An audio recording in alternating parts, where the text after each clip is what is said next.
Hi friends, welcome back to our channel Sindhu tales. అందరు ఎలా ఉన్నారండి? బాగున్నారా? కొంచెం లేట్ అయినా హ్యాపీ వరలక్ష్మి వ్రతం అండి అందరికీ. ఈ వ్లాగ్లో ఏంటంటే నేను నా వరలక్ష్మి వ్రతం ఎలా చేసుకున్నానో చూపిస్తాను మీకు. వీడియోని స్కిప్ చేయకుండా లాస్ట్ వరకు చూసి ఎలా ఉందో కామెంట్ చేయండి. ప్లీజ్ ఒక లైక్ చేసి సపోర్ట్ చేయండి. ఎవరైనా నా ఛానల్ని కొత్తగా చూసే వాళ్ళైతే ఒక లైక్ చేసి సబ్స్క్రైబ్ చేసుకోండి. మరిన్ని ఇలాంటి యూస్ఫుల్ వీడియోస్ ఇంకా ఎన్నో వస్తాయి. నేను 2వ వారం వరలక్ష్మి వ్రతం చేసుకోవడానికి నాకు వీలు కాలేదండి. మా బాబుకి ఫీవర్ వచ్చింది, అందుకే 4వ వారం చేసుకుందాం అనేసి చేసుకుంటున్నాను. నా వాయిస్ కొంచెం ఇబ్బందిగా అనిపిస్తే ఇగ్నోర్ చేయండి ప్లీజ్. కొంచెం జలుబైంది, అందుకే వాయిస్ ఇలా వస్తుంది. ఫస్ట్ ఇక్కడ బెల్లమన్నం వండుదాం అనేసి రెడీ చేస్తున్నాను.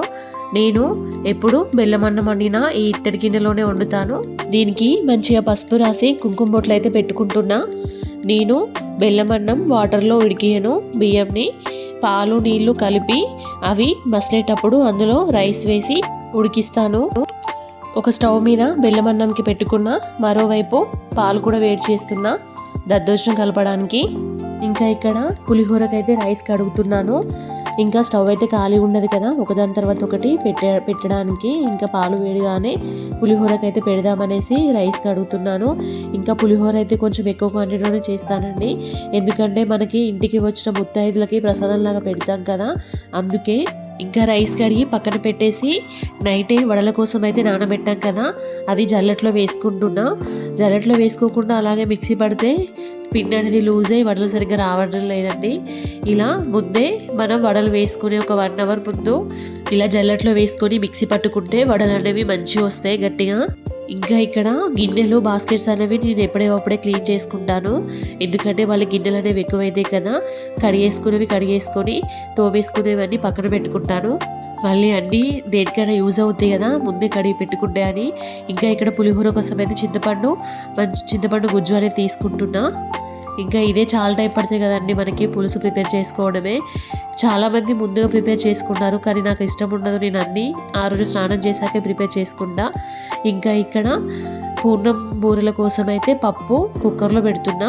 అదైతే ఇక్కడ ఒక మిస్టేక్ జరిగిందండి, ఎందుకంటే పప్పు కుక్కర్లో పెట్టకుండా గిన్నెలో పెట్టాల్సింది. నేను నైట్ పడుకున్నప్పుడే నానబెట్టాను కదా, ఇంకా పప్పు అనేది బాగా మెత్తగా ఉడికిపోయింది. ఇంకా ఇక్కడ చింతపండు గుజ్జు కూడా అటు పని చేసుకుంటూ ఇటు చింతపండు గుజ్జు కూడా తీసుకుంటూ మధ్యలో అంతలోనే బెల్లమన్నం అయితే అన్నం ఉడికిపోయింది. ఇంకా అన్నం అంతా దగ్గర పడ్డాక బెల్లం వేస్తున్నా. ఇంకా బియ్యం అనేది పాలల్లోనే ఉడికించాను కదా, ఇంకా పాలు పోయడం అవసరం లేదు. బెల్లం వేసి విలాచి పౌడర్ వేసి ఇంకా నెయ్యిలో డ్రై ఫ్రూట్స్ అనేవి వేపి కలిపేస్తే బెల్లమన్నం అనేది రెడీ అయిపోద్ది. ఇంకా ఆ గ్యాప్లో పూర్ణంల కోసం అయితే బెల్లం తురుముకుంటున్నాను. కిచెన్లో పండగలంటే మల్టీ టాస్కింగ్ ఉంటుందండి. ఇంకా ఇక్కడ విలాచి పౌడర్ అయితే దంచుకుంటున్నా. నేనైతే ఇలానే ఫ్రెష్గా దంచేస్తా ఎప్పటికప్పుడు. బెల్లమన్నం వేయాలి, ఇంకా సేమియా కూడా చేద్దాం అనుకుంటున్నా. సేమియాలో కావాలి, ఇంకా పూర్ణం బూరెలో వేయాలి. ఇంకా ఇదొకటైతే ఈ పప్పు చూడండి అసలు ఎలా మొగ్గుతుందో. అసలు గిన్నెలో పెట్టాల్సింది నేను కుక్కర్లో పెట్టేసి మిస్టేక్ చేశాను. అసలు పప్పు ఎంత మెత్తగా అయిపోయిందంటే అసలు ఒక్క విజిల్ కూడా రాలేదు, అంత మెత్తగా అయిపోయింది. ఇంకా స్టాప్ చేసేసి చల్లార పెట్టేసి ఆ ఫ్యాన్ కింద. ఇంకా స్మాషర్ అవసరం లేదు, గరిటెతో ఇలా అంటేనే మెత్తగా అయిపోయింది పప్పు. ఇంకా అక్కడ పప్పు ఉడికిన తర్వాత తీసేసి బెల్లమన్నం కూడా అయిపోయింది కదా, ఒక సైడ్ రైస్ పెట్టేసి ఇంకో సైడ్ చింతపండు పులిహోరకి చింతపండు అయితే స్టవ్ మీద పెట్టేసి ఆ గ్యాప్లో ఇక్కడ ముగ్గేద్దాం అనేసి అయితే వచ్చేసాను. ఇంకా ఆల్రెడీ మా వాచ్మెన్ ఆమె ఊడ్ చేసి క్లీన్ చేసి వెళ్ళిపోయింది. నేను మళ్ళీ అదే డ్రై మీద వేస్తే ముగ్గు ఉండదు అనేసి మళ్ళీ కొంచెం మాప్ పెట్టేసి ముగ్గు అనేది వేస్తున్నా. ఇక్కడ ఏదైనా పండుగలు వస్తే చాలు నేను ముగ్గుకు చాలా టైం తీసుకుంటా. ఇంకా నాకు ఇక్కడ ముగ్గు వేయడానికి చాలా టైం పట్టిందండి. ఆల్రెడీ నైట్ పడుకునేసరికి 1:30 అలా అయిపోయింది. మార్నింగే 3:30కి లేచాను. ఇంకా స్నానం చేయకముందే ఇల్లు ఊడ్చి క్లీన్ చేసి కడపల మీద ముగ్గు పెట్టుకొని స్నానం చేసి వచ్చి ఇంకా వంటలు స్టార్ట్ చేశాను. ఆ గ్యాప్లో ఇక్కడ ముగ్గు పెడుతున్నా, ఎందుకంటే ముగ్గుకు టైం పట్టుద్ది కదా అనేసి ఫస్ట్ టైం వేయలేదు. ఏమైనా పండుగలు వచ్చినా ఏమైనా పూజలు చేయాలన్నా నాకైతే అసలు నైట్ నిద్ర పట్టదు, ఎలా ఉందా ఎలా అనేసి.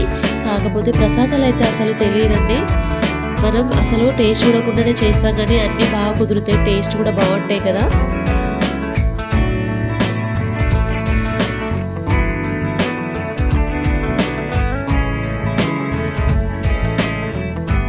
ఫైనల్గా ముగ్గు నేనైతే ఇలా వేసుకున్నాను. కడప పక్కన అటు ఇటు జాజితో అలికి తామర పువ్వులు అయితే వేసుకున్నా.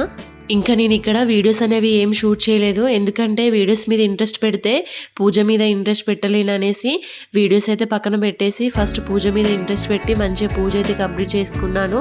ఇలా సింపుల్గా అయితే డెకరేషన్ చేసా అమ్మవారిని. మాకు కలశం అయితే ఆనవాయితీ లేదు, ఇలానే సింపుల్గా చేసుకుంటాము. మా అత్తమ్మ ఇలానే చెప్పింది.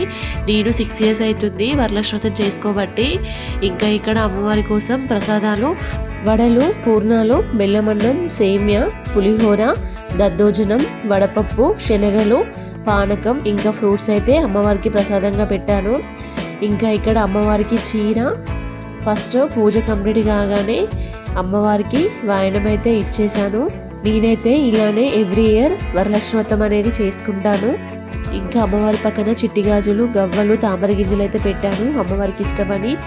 ఇంకా పూజ మొత్తం కంప్లీట్ అయ్యాక నా హస్బెండ్ దగ్గర ఆశీర్వాదం అయితే తీసుకుంటున్నాను. అమ్మవారిని డెకరేషన్ చేసేది వీడియో తీద్దామంటే అసలు వీలు కాలేదు. ఇంకా వీడియో షూట్ చేసుకుంటూ ఉంటే ఇంకేమైనా అమ్మవారి దగ్గర పెట్టేవి మర్చిపోతాననేసి ఫోన్ అయితే పక్కన పెట్టేశాను. ఇంకా పూజ మాత్రం మంచిగా ఇంట్రెస్ట్ పెట్టి చేసుకుందాం అనేసి ఫోన్ ముట్టుకోలేదు. ఇంకా అందుకే అంత అయిపోయాక వీడియో షూట్ చేశాను.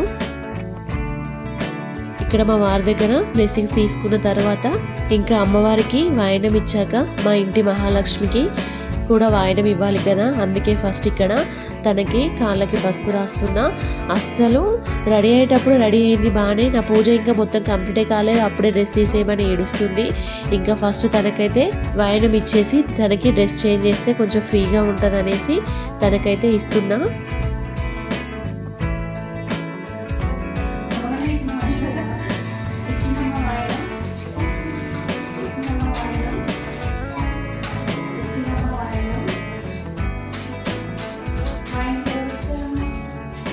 వాయనం ఇచ్చాక మా ఇంటికి ఎవరు వచ్చారమ్మా అంటే నవ్వుతుంది, ఏం చెప్పాలో అర్థం కాక. మన పిల్లలకి మంచిగా లంగా బ్లౌజ్ వేసి మంచిగా రెడీ చేస్తే ఎంత ముద్దొస్తారో కదా.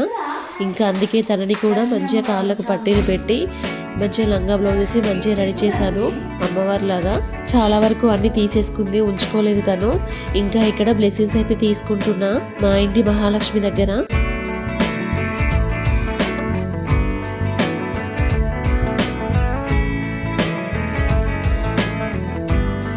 పూజ కంప్లీట్ కాగానే ముత్తైదులందరూ ఒకరి తర్వాత ఒకరు అయితే వచ్చారు.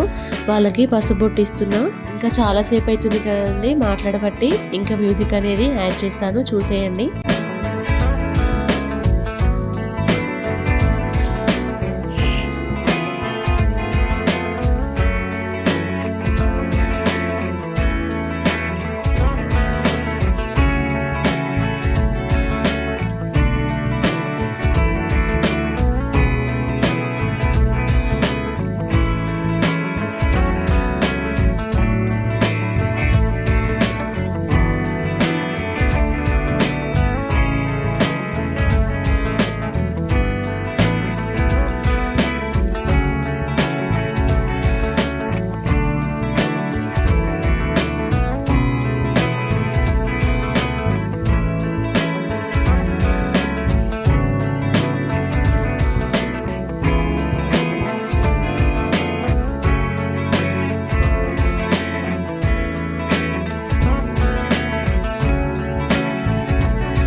అందరూ ముత్తైదులు ఒకరి తర్వాత ఒకరు వచ్చి పసుబొట్టు తీసుకుని వెళ్ళేసరికి 5:30 అలా అయిపోయింది.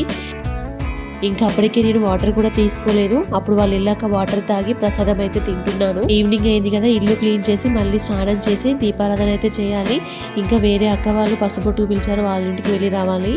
ఇదండి మా ఇంటి వరమహాలక్ష్మి వ్రతం. ఎలా ఉందో కామెంట్ చేయండి. ప్లీజ్ అండి ఒక లైక్ చేసి సబ్స్క్రైబ్ చేసుకోండి. కొత్తగా నా ఛానల్ చూసే వాళ్ళైతే థ్యాంక్ యూ ఫర్ వాచింగ్.